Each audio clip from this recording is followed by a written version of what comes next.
My personal brand, I've done over 13 million in sales. In the first week, I made $2,000 when I left my job. So just right away, I had that confirmation that I was on the right path, and I was like, oh, it's fucking go time. Like, I can make this work.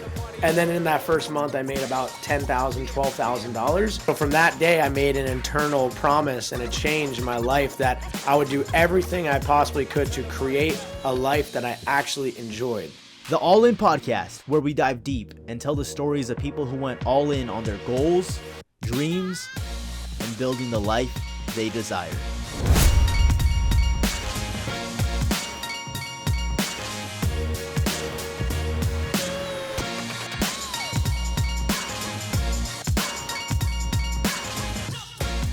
Hey everybody, welcome to the first episode of the All In Podcast. I'm your host, Alex Jimenez, and today we have the guest, Colin Yurcisin, who went from broke and $50K in debt at 23 years old to making millions of dollars and becoming a multimillionaire.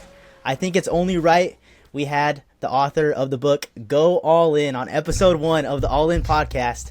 In this podcast, I want to ask questions and I want to get you guys answers that are practical, that you can implement, and that you can take action on to change your life. So get your notebook out. Colin, first of all, it's great to have you here, man. Hey, bro. Appreciate you, man. Great intro. You've done your background research. You got my book. So I'm excited, man. Let's do it, man. For the people who don't know you, tell me a little bit about your story and the journey you had to go through to get from, 50K in debt to now making millions of dollars. Yeah, sure. So pretty typical American background. I grew up in a normal neighborhood. White picket fence, everyone was driving BMWs and Audis and soccer moms and, did after school activities, went to high school all 4 years, graduated, and I went to college. But the one thing I did a little bit different than everyone else with college is I went to University of Arizona from New Jersey. So it was really the first group of people. I went with my 3 best friends from high school to U of A, which is, complete opposite side of the country, completely different world. So we kind of started that trend and just kind of broke out of New Jersey. I never really liked Jersey. It was 6 months of freezing cold weather, a lot of bad attitudes and negativity over there. And it just never really felt like it was my place where I felt at home. So as soon as I could, I got out. I went to University of Arizona, typical college, story, joined a fraternity, partied for 4 years. You focus on drinking, drugs, and getting girls. That's pretty much all I did for 4 years straight. And I was still managed to get decent grades, enough to get into my business school. I graduated from the College of Eller Management with a business degree in management. So, got that done. And from there, I applied for a job. It was really the first job and only job I applied to. They reached out to me. It was ADP, selling payroll. And I was like, you know what? This kind of is in line with what my dad has done. He's in outside sales, and he showed me that lifestyle of getting to travel on company expense, and you're racking up points on your own card. You get the travel hacks, the benefits, the status. And I was like, this is a decent first job, and maybe I can make 100K by year 2. So I took that job, and for the first year after college, I grinded at that, and within probably 3 weeks, I was like, this is not it. I was miserable. I just felt like I was just going through the motion, literally on a hamster wheel every day. I was drinking on the weekends, continuing my college habits of, getting blackout drunk and getting girls and going on Tinder and, just all this BS. And I really got emotionally drained. I felt like I was going nowhere in life. I was spiraling out of control.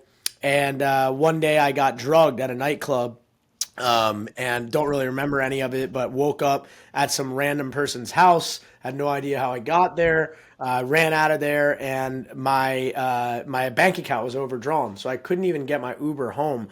And by the time I got home, I was so broken inside and so fed up with what my life had become. And I just looked in the mirror, I started bawling my eyes out, and I recognized in that moment that I had arrived at my rock bottom and there was nowhere else to go but up. And so from that day, I made an internal promise and a change in my life that I would do everything I possibly could to create a life that I actually enjoyed.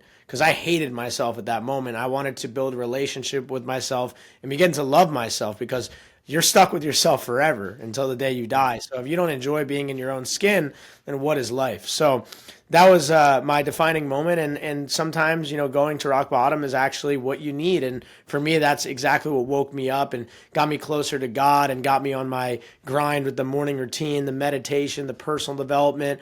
And, for the next 4 to 5 months, I went all in on personal development. Every waking moment that I wasn't at my job, I was reading books, I was taking courses, I was going to networking events, I was taking all my money I earned from work and just dumping it right back into myself. I stopped going out and drinking. I didn't hang out with the friends anymore that I had. And I just completely went on my own path to self-development and improvement. And through that journey, I started Instagram because I knew all the biggest people had Instagrams. Ed Milet, Grant Cardone, Gary Vaynerchuk. I would listen to their podcasts and read their ebooks, and quickly I started to become like them. You hang out with 5 successful people, you become the 6th, and that's exactly what started to happen to me. Even though I didn't have any people in my physical life, I was still able to get these online mentors that really helped transform my habits and my daily life. From there, Instagram started to, grow a little bit. People were talking about what I was posting, getting a lot of backlash from, that old friend group I had, fraternity brothers, just complete opposite of what I had been promoting, which is literally alcohol and girls and just being a degenerate. And so it was a crazy shift, and your old life will always try to suck you back in, right? Because you've been in that world for so long. And so it's only right, when you try to change to the other side, that the universe is going to try to pull you back into the dark side. And so I went through hell for those 4 months. I got in a car accident. I had to repair my car. I had to liquidate my 401k because I was running out of money. My parents were questioning what I was doing because, I was telling them about entrepreneurship. They're like, Colin, you're going to throw your 4-year degree away. All my friends were turning on me. It was very, very difficult, but I knew that was what I needed to do. And through that, I started documenting everything on Instagram. Tried 4 or 5 different businesses that all failed. I was doing real estate, ATMs, content creation, clothing company with some guy I met at work. And it was all great stuff. It was just, trying stuff, taking action, trying things, learning and failing, and then going on to the next. And the best thing I did through all those business failures was I documented the journey. And the journey started to become my brand. So people knew I was this go hungry, go out and get shit done kind of guy. And even though I wasn't getting anything done, people were liking the motivation aspect of me trying every day. Through all that, I basically built up enough momentum to decide to quit my 9 to 5 because I knew if I didn't have all hours of my day back to grind on this new pursuit, I wouldn't be able to make it because everyone else online had all their time back. So how am I going to compete with them if I'm only working 4 hours a day on this new craft? So I had about $6,000 on a credit card, on a Freedom Unlimited card. I had a little bit of money left over from my 401k that I had liquidated, and I decided, fuck it, I'm going to just quit my job, and I'm going to go all in on trying to make money online. And that's what I did. How did you know you were ready to go all in and quit your job, which sounds scary to a lot of people, right? What was your thought process behind it? Yeah. Because for most people, that's a big decision. And how did you know it was the right one in that moment? Yeah, so I had a whiteboard out and I was really mapping out, every situation that could go down. And I kind of made like a chart saying, hey, these are the things that could go right. These are the things that could go wrong. Here's what will happen if this happens. So worst comes to worst, I could move back to New Jersey, get out of Scottsdale where all of the bad environment was, and I could just go live with my mom and dad for a little bit, and I could figure out what to do next. So that was like the worst possible thing that could happen. That's not that bad. I got a roof over my head. My parents love me. They'll take me in. Perfect. The best thing that could happen is I actually do start making money. I have no rent anymore because my lease is up in December, and I could literally just go travel and live my best life and start over. And that's what ended up happening. So, paving the pavement every single day, just hitting the ground running, 12-hour, 13-hour, 14-hour days, just trying things on Instagram. Eventually, my first income stream became helping people with their brands, with engagement, how to post their stories, growth packages, engagement packages, all these kinds of services. And I just did commission-based services. So I found a company that was doing it already in Scottsdale, and then I sold their services. They paid me commission. In the first week, I made $2,000 when I left my job. So just right away, I had that confirmation that I was on the right path, and I was like, oh, it's fucking go time. Like, I can make this work. And then in that first month, I made about $10,000, $12,000, and I had only made about $3K, $4K at work. So I nearly tripled my income right away. So it was just go time. And from that point on, I started to learn another high income skill that really changed my life forever, which was the credit game. Through trying those failed businesses, I had wrecked my credit completely. My credit dropped from like a 720 down to under a 600 because I took out a personal loan to invest in these businesses, and the businesses flopped and I didn't have any money to pay off the loan. So I let it default. But the interesting thing is with the Fair Credit Reporting Act, if any of your inconsistencies on your file cannot be proven, it must be removed by law. So I basically would send out all of these reports and letters to Equifax, TransUnion, Experian. I'd show them my consumer protection laws. I'd pull up, all of the different laws.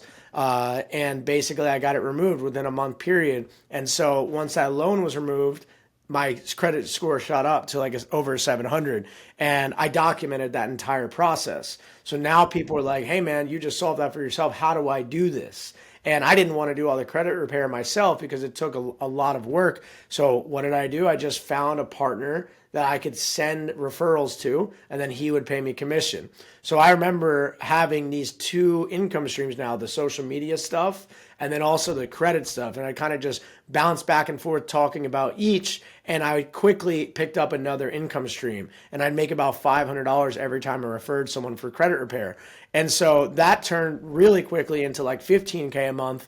And then what really changed everything is when I made my own product, because remember, I was referring deals and only earning commission, and everyone else that I saw online ran their own business. So they had way higher margins. So that's when I went back to the drawing board and I was like, well, what do I really want to do? I want freedom. I want to go travel. I want to get out of Scottsdale. Credit provides me with points, status for hotels, and free travel. And my dad has already been doing this for years, and I kind of know the game. So I just went all in on the credit stuff. I documented the journey of credit for a month straight, dropping 1 to 2 videos a week, every single week. They started getting shared around, and quickly my inbox was full from all these people saying, Colin, can you teach me how to do credit? What credit card do I get? How do I get 0% interest? And that's when the light bulb went off in my head. And this was 2019. So not many people were online branding themselves on credit. I had all the stars align at the perfect time, and my lease was up in December. I made a promise to myself that if I built a business, I would move to Bali January 1st. And I launched Credit Class, my first info product, on Black Friday, which was in November of 2019. And that one day when I launched it, I made $6,600 in a day when I launched my first course. And I took that money, I bought the villa in Bali, and went home in December for Christmas, said bye to my parents, and took off and never looked back. Dang, that is an insane story, man. I think that transitions perfectly into the the best ways to make money section. So that was in 2019. If you were 20 years old right now, what's the simplest way to become a millionaire if you're starting from ground zero with no skills or no money? What's the best skill that you would learn? Yeah, I would learn sales. I would learn sales and personal branding all day. If you can just learn those two skills, you will never go broke. I know that because I've gone through like 6 offers. Like I always change offers depending on where money's going. I'm in it for helping people, choosing good offers, and making money, right? So there's offers that, will fizzle out and new opportunities come up and people want that. I'll get into that for myself. I'll learn about it, and then I'll be able to sell it to my following once I educate them on it. So, if you learn sales, you'll never go broke. And especially if you have a personal brand and you're documenting the journey every single day, people are going to grow with you. As you learn new things, you're teaching those things, and then they trust you to be the one to teach those things back to them. So what would you say makes a good info product? Because you said you've gone through 6 of them yourself. So what makes a good info product, and how do you market it organically? I would say, it's really not even about the product. It's about the person and the brand before the product. In order to have a product be purchased, you have to have a massive brand of people that know, like, and trust you. So a lot of people out here just drop products and different companies out of the blue when they haven't built the trust around it yet, and they flop. And so what I do every single time I'm about to drop something, I will work for free on it for months, giving free value, giving ebooks about it, going on Instagram lives, dropping VSLs on it. And once I have enough trust and people begging me for the product, then I know I've found product market fit. So you have to really do some testing to find product market fit by giving out free information and seeing how many hits that free info is getting before you actually go into selling it. Okay. What would you do in the meantime of, say you're in that transition period of building that? How would you make your money? I would do affiliate offers. I just last year I made like 500,000 in affiliate just as a side income stream. So I always have like 1 or 2 affiliate offers in my disposal, like supplements. I did ERC, which was a tax credit refund. 500 grand just on a side income stream, just by posting one website link, creating a Telegram group, and building a team under me to go, sell that product. So once you build the brand, man, there's so many ways to make money. You will never go broke. As I said, the market's always changing. Money's flopping around and sloshing around in different opportunities all the time. But if you don't have the brand, you're not going to be able to be one of the people collecting the money for that opportunity. So I always just focus on growing the brand every day. If I'm making 1 reel a day, I'm doing a Instagram live every day, and I'm throwing up 20 stories a day and and I'm posting on YouTube. I'm always growing. I'm always getting bigger. More people find out about me, and I'm always providing more and more value. So number 1 should be the brand. And you got to be comfortable not making money for a good amount of time to build that trust with your audience before you start selling them shit. Okay, gotcha. So be able to go through that period of not making money to get what you want in the long run. Yeah, it's the second you take a paycheck, you're a slave. So you have to completely rechange everything we've been taught. You have to completely reshape your reality with money. And that takes a lot of time, and most people never do it because it's so counterintuitive. It's like, okay, I'm going to quit my job, not get another job, and have 0 guaranteed payments. And I'm going to build everything from scratch and demand payments to come to me. Like, it just makes no sense for most people. So all you have to do is just show that, like, you're not in need of the money and that you have something so valuable that people are literally hitting you up, begging for your one-on-one or your offer or your program. And okay, staying on that topic really quick. I know you're friends with Luke Belmar as well, and he's always saying like you need to understand how money works. So Yeah. how, like, for the people who don't know, how does money work? How does it flow? And what's like the, how would you explain it to somebody? Money is all debt. So in our world we live in today, we live in a debt-based society. So money is no longer tied to gold. In 1971, Richard Nixon removed the dollar off the gold standard. So now money is literally tied to trust in the government. It says, "In God we trust" on the dollar bill. And so, money is abundant. Money is Control P printed out of thin air by the Treasury and by the Federal Reserve and central banks around the world. So once you kind of lose that fear of like, oh my gosh, I need to hold on to all my money forever and just save, that's when you let money go, but you also let money flow. And so for me, learning from books like The Lords of Easy Money, The Creature of Jekyll Island, and just really YouTubing videos about the Federal Reserve, I've been able to, get a much better viewpoint and general consensus on what money is. And really all money is debt. So like the more debt you get in, the more money you can actually make. And that's why people leverage up and buy real estate and they put as little money down, because basically the dollar is designed to continue to get inflated. So dollar gets inflated, asset prices get inflated. So all you have to do is basically buy assets with debt, and the inflation is going to pump your assets up to basically make the dollars you're paying back way cheaper. And so it's just like a big Ponzi scheme. So yeah, once you kind of like gamify money in this world we live in, and you really kind of see the true colors of what's going on, they're trying to completely remove the poor and the middle class because they don't understand this knowledge. So you need cash flow and you need assets, and those assets need to start spitting off cash flow for you, and that's passive income.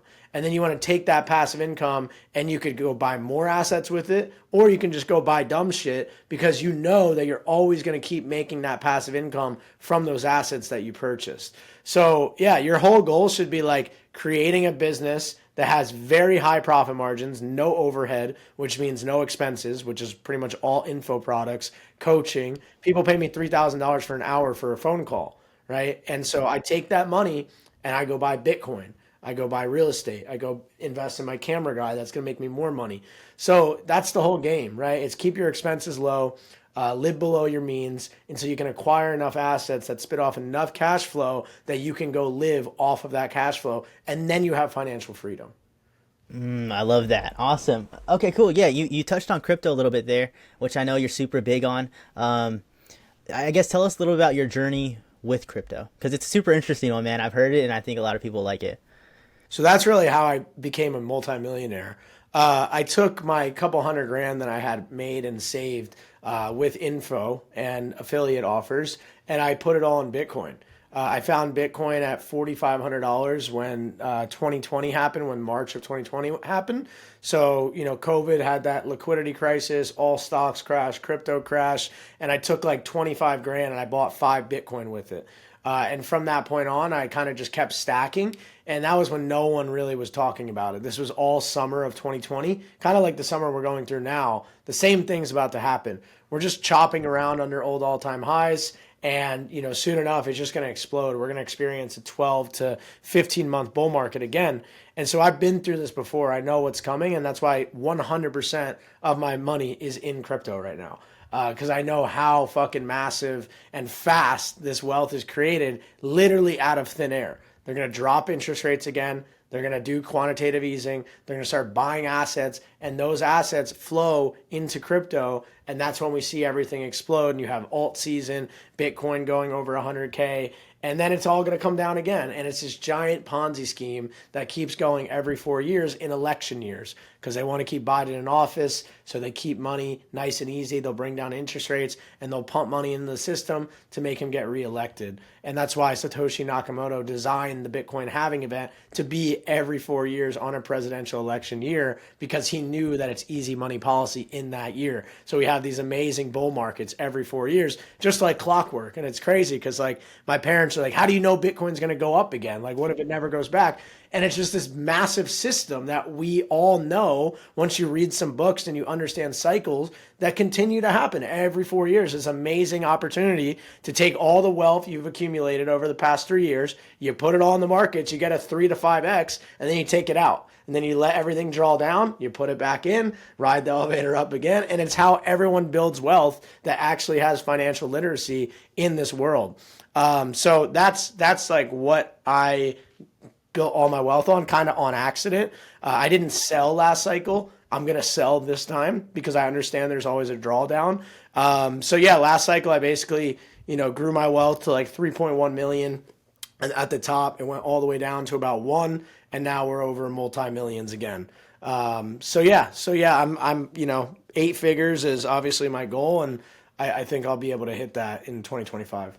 100%. What's the easiest way for like the normal average everyday person to make money in crypto?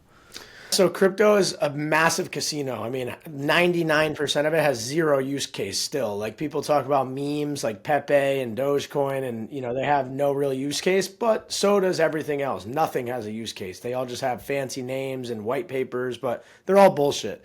The one thing that does work is Bitcoin, and it's real hard money with a supply of 21 million. So just think of it as real estate. It's super scarce, but real estate, you can always build more of it. Besides, like, super scarce markets like Miami Beach, you really can't build more of it because there's not enough land. Bitcoin, there's really only 21 million to ever exist. And every 4 years, the new supply gets cut in half. So in 2140, there'll never be more Bitcoin created. All of it is going to be in circulation. And whoever owns it is going to be very rich. And you can see that Bitcoin makes higher highs every 4 years. No one that's held Bitcoin for over 5 years has ever lost money. So it's the best performing asset of all time. So I would, keep a long-term vision with everything in life. Just buy Bitcoin dollar cost average and use that as a savings account. And just don't look at it for the next 20, 30 years and you'll be very happy. If you want to go more on the risk curve, we have an altcoin strategy in my crypto mastermind called Bull Market Blueprint. And we only hold about 8 to 10 projects at a time. And we exit the markets somewhere in the top, which is going to be in 2025. And so we take that money, we, liquidate our positions, and then you go in, treasuries or stables or cash, and you wait for everything to draw down and buy again. And so that's kind of what I'm doing now, just because I understand market cycles and I have a lot more knowledge and institutional grade tools to help me execute on that plan. So yeah, if you need help with that, you can hit me up. For sure. Yeah. What are some good beginner resources for people looking to get started in the crypto space? I would say, what's the good beginner starting point? And then I would say, talk a little bit more about your bull market blueprint. Great beginning starting point would just be reading some books, the Bitcoin standard, the fiat standard. That will tell you everything you need to know about how the Federal Reserve works, what actual fiat currency is and why it doesn't work and how every fiat has failed and why Bitcoin is eventually going to eat up all of the purchasing power in the world. And, it's basically going to suck up all liquidity into that asset class. And eventually we will have a Bitcoin standard. So those are two good ones. Michael Saylor is a genius when articulating Bitcoin and what it is in so many different ways. So look up some YouTube interviews of him. And then also, if you're interested in really taking a dive into crypto and meeting on weekly live calls and joining a network around it, you can just go to cyc.bullmarketblueprint.com and you could watch our 15-minute video where we explain our whole strategy and how you can get involved. Awesome. That's awesome, bro. Thank you for that. Awesome. Yeah. I think it's a good point to, transition into the personal branding aspect of the podcast. So quick, starter question, I guess, how much have you made through Instagram and personal branding alone? So through my personal brand, I've done over 13 million in sales over the past 5 years, all organically, no ads. How can somebody make millions of dollars through Instagram, the normal everyday person? You can't. You can't become a normal everyday person and make millions of dollars. You have to go all in on the brand and you have to live, breathe, sleep Instagram and providing value and content on a daily basis. So if you're trying to be a normal person and have a private life, and I don't know how to do that. What are the best places to provide value for people online? Somebody looking to grow their brand. So I would just start with one platform. Instagram is obviously my favorite. That's how I've made all my money. And then I would move into the long form platform, which is YouTube. So I would, stick with Instagram and then do one vlog a week. And if you could do that for a year, you're going to build a good audience. I would stick to posting stories on a daily basis, posting reels. Reels is really how you get onto the Explore page and you get more people from all around the world to follow you. And once you have a bunch of followers, you now have an ecosystem that you can build. So once you have the followers on your page, you got to keep them entertained and you got to keep giving them value for them to stay there and then eventually buy things from you. So that's where the stories come in. So if you got to cultivate that audience and then literally feed them every single day, or else they'll leave and they'll go to someone else. So that's kind of like the yin and the yang of stories and reels. Also, another really awesome thing you could do is do Instagram lives. I do Instagram lives every day, and I just do Q&A, and it really helps followers build a relationship with me. So I just kind of open up my phone and I say, ask me anything, and I'll just sit there and I'll answer questions for 20 minutes. That really helps. YouTube, I went super hard on YouTube the past couple weeks. Our YouTube's growing astronomically right now, and that's because I invested in an editor. I have a full-time videographer that lives with me, and yeah, we post once a week. So that will take your brand to the next level. And then obviously being omnipresent across every channel: Twitter, YouTube, Instagram, TikTok, LinkedIn, Facebook. These all need to be posted on in order for you to get to the top. This is like a real hard game that not many people play, but the people that do play are like go-getters, and they're the top 0.01%. So if you want to be at the top, you have to literally be such a beast with content strategy, posting, new ideas, distribution. It's just like any industry, right? You go in the sports, you got LeBron James, you got the top players, and it's the same thing with Instagram. There's the top people in every niche: entrepreneurship, food, skiing. Like there's all the top performers, and now you're competing globally on a global scale. So it's very competitive. That's why not a lot of people win. How would you make money through content? Because there's a lot of content creators out there that get millions of views, that get a lot of views, but they don't make any money. So how do you Exactly. monetize your audience? Yeah, you gotta. I mean, if you're just a content creator, it's much harder than being a business owner. You're gonna have to get brand deals, affiliate deals, links where people can click and buy products. You get commission, and they don't pay well. So, my girl gets average deal size like $3,000 for doing a brand deal with someone like Bumble, the dating app, or something like that. But you got to get a manager. You got to do outreach. I would hire some VAs and come up with some scripts and literally hit up 100 different companies a day in the DMs, find their email. It's really all about like the work you're putting in, and then how you document working with one brand is going to determine how well you can work with other brands, because they'll see that you did well with a brand and they're like, oh, maybe we can get the similar results as this partnership with our people. Gotcha. And so that's the creator route. But for yourself, you would say the best way to make money through content is creating your own product? Absolutely. Yeah. So first, when you're starting out, I would just provide free value until you build up a solid base of followers that know, like, and trust you. And then you want to figure out how to convert them into clients. One way is affiliate marketing. Like I said, if you're, not comfortable creating your own product yet, or you feel like you don't have the confidence to do so, then you could just partner with someone that already has a business around what you're talking about already on your brand. Or you can go to the drawing board with all the feedback you've been getting from your followers, and you could create a coaching program, you could create a WAP, you could create school, you could create a course, and then you could, launch that, and you do call to actions on your story, and you could do close over DMs, you could get a setter in there, you could close on video calls. There's all these different ways, but the basis is just collect money and provide value. And people make it so much more hard than it really is. Like my first business, Credit Class, was just a private Instagram page, and people Zelled me and Venmoed me $250 for access, and that was it. Wow, and you made $6,500 that first day, right? Through 23 people Zelling me money. That's awesome. Okay, so how do you build an audience that knows, likes, and trusts you? So you really have to become an authoritative figure in your niche of what it is you teach. So like you have to live, breathe, sleep credit, right? That's what I was doing. So what did I do? I started traveling. Any moment I got, any travel hacks that would come up, I'd hop on planes. I'd document me getting the free food. I'd be documenting me getting the suite upgrades, showing all the best credit cards that I had on hand, right? Like in person. If you're not really walking the talk, people are going to call your bluff and you're not going to make money. So I really truly tried to become the best in that space and live that life. And that's why in 2020 and 2021, I lived on the road. I lived in Marriott hotels for like a year and a half, building my status and just being the best at that game. And that's how I was able to make, a $500,000 in that year just selling credit products.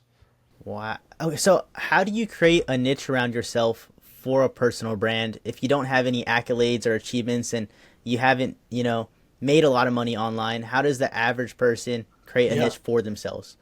Yeah, this is the easiest thing that everyone once again makes so complicated. They try to niche down before they post, and that's the wrong thing to do. You just want to post everything, throw shit at the wall and see what sticks publicly. So post your workouts, post you reading your personal development book, post your takeaways from the book, post yourself buying your girlfriend flowers, post yourself taking a course and the takeaways you learned, going to a networking event, tagging people you meet. Like, just document the journey. Your journey becomes the brand. That's it. I had no fucking idea how I was going to make money, what I was going to do. All I did was post every day. I didn't care what people thought of me. I was a mess. I literally built my life in public for everyone to see. And that's why people trust me so much, because they've been with me through day one. So you don't need a plan. The plan is open up your phone and talk to the camera and post it. That's it. That's okay. Gotcha. How would you recommend? How does somebody be somebody that somebody else wants to watch? Like, how do you be somebody that people want to watch? You just be yourself, bro. Being yourself is enough, but everyone thinks they have to become someone else to be liked, and that's how you don't be liked. Like, everyone knows authenticity in a fake world. It's very easy to detect. People can feel it in your energy. So the best thing you could do is not look at anyone and just be you publicly on camera without trying to compare and contrast with all these other creators. You can take viral ideas from someone, but you need to plug in your own story and your own personality to that idea, or else it's going to flop. So for me, like now with YouTube, we're paving our own path. We're not even looking at competitors and analyzing videos and seeing what works. I just invested in the top cinematographer. I got a drone pilot. We have an amazing editor, and we're just fucking blazing our own trail. And people will copy me. Like, I want to be the guy who gets copied, because I know that shit doesn't work. Like, you only get to the very, very top by just being your true authentic self and just spreading your own energy. How would you guide someone into finding their authentic voice and finding their true selves? Talking to the camera every day is the easiest way to do it, because you're so terrified of yourself already. Just like, some people can't even look at themselves in the mirror for a minute. They start sweating, they start freaking out, they get anxiety, they hate what they see. So you have to work on you first. So literally, like, when you don't know what to work on yourself. How do you do that? Read a book, go on a 2-hour walk with no headphones, meditate for an hour, go to the gym, sit in a room and look at a wall for an hour, go outside, look at a tree for an hour, right? Most people will never do this stuff. They can't. They can't be alone. They need constant distraction. They need bullshit in their head, talking from podcasts or books or people and gossip, because they can't sit still. They don't want to accept themselves for who they are and deal with their traumas and their bullshit. So you just find distractions your entire life until you die. That is how you fucking live a miserable existence. And that's what I was doing before. So you have, the only way to make this life work is to go through hell to get it. Like, you have to love pain and you have to dive into fear in order to find fulfillment. That's the only way that I've personally been able to find it. And whenever I make massive accomplishments and I try to relax for a little bit and take some time off and drink a little bit and whatever, celebrate too much, I start getting that weird feeling again, where I'm just like not content with myself. Got to get back to work. Got to get on the grind. Once the grind stops or starts, it never stops. There's not a day in your life where you're going to be able to not grow, or else you just won't feel fulfilled. So I would look for the pain, seek the fear, and go into it. And that is how you're going to learn to love yourself and speak authentically and proudly of who you are as a person. And if you could do that every day while taking away your takeaways and putting it out in the public while talking to the camera, that's how you're going to build a brand that people know, like, and trust. I love that, man. I think that goes perfect into the self-development section of the podcast, because in your book, Go All In, you said your morning routine directly related to your successful career as an entrepreneur. So what is your millionaire morning routine, and what's the morning routine of a millionaire? Sure. Yeah, so my morning routine is wake up, immediately go downstairs, hydrate with some electrolyte salts, go out, ground. I do grounding, do a little stretch, come back inside, and I do my journaling. So I get a journal, I open it up, I write 5 things I got to do for the day, which is called the power list. Then I write the 4 agreements, which is a book. And the agreements are: I'm impeccable with my word, I do not take things personally, I do not assume things, and I always do my best. And then on the second page, I write 10 things I'm grateful for, and then I write a love letter to God. So that just primes my soul and brings me back to center, my authentic self. It, allows me to be grateful and attract abundance. And then I go into breath work and meditation and then prayer. So all in all, it takes about 30 minutes. I do it every single day for the past 5 years, and I will never miss because this is what changed my life. So yeah, all good things take time, and all good things take commitment. And like once you find something that you enjoy and that works, like you never want to stop it. Do you need to meditate to become a millionaire? Because a lot of millionaires always say one of the first things I do in the morning is I meditate. So do you think you need to do that to become a millionaire? No, you don't need to. I think you could, like there's times where you need to wake up and just dial in and get to work, but you will drive yourself crazy. Like you can make a bunch of money and be crippled with anxiety and fear and just feel like shit. So that's a way where I can check into myself every day and see what's bothering me and really, break down my feelings and see what's what. And so it's a really easy way for me to determine my mood and, what is bothering me. So that's why I do it personally, or else I'd go crazy. Love that. Awesome. Okay. And then, so following up into the next question, how do you stop procrastination, and why do you think people procrastinate and avoid the work even though they know what they have to do to be successful? Yeah, I think it's just something all humans have inside of them. It's very unfortunate, but like we all deal with procrastination and fear. I deal with it every day in my life. So you just have to build, successful habits and discipline into your life that you stick to every single day to basically just push right through the fear and the procrastination. That's why I set up an environment that promotes pushing through fear. I got a cold plunge outside. I got a sauna. I have the gym down the street. I live in a beautiful sunny place that promotes work. So for me, it's really, that takes time to build that stuff up, but you could take all this shit away from me and I'd still wake up and do my morning routine in an alleyway because I have discipline. I know the long-term vision of where I'm going. So yeah, I mean, as long as you have discipline, you could lose everything, build it back in 5 years because you have the habits to do so. You have the lessons to do so. But yeah, I think there's really no way to get rid of that feeling. I still have it every day. You just got to focus on discipline. Gotcha. All right, awesome. And into the last section of the podcast, the networking section. You're friends with Iman Gadzi, Luke Belmar, Jordan Welch. How do you create a friend group of millionaires and successful people? And what would you tell people who are looking to grow their network and surround themselves with more wealthy, successful people? Yeah, so all you have to do is provide value to people. So like when I wanted to meet Luke Belmar, all I did was I attended his mastermind. I paid the full price for the ticket. I went there and I found out what he didn't have and what I did have, and I provided him what I had. And that was it. And once you do that, he saw me as someone of value. Same with, Jordan Welch.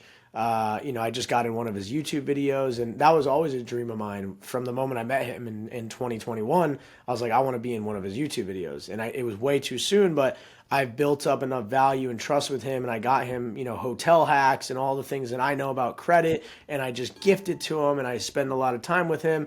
And then he returned the favor by putting me in one of his videos, and, now we're great friends. So all my friends I've pretty much paid for, to be completely honest. And some of you guys might say, oh, what a fucking loser, you got to pay for your friends.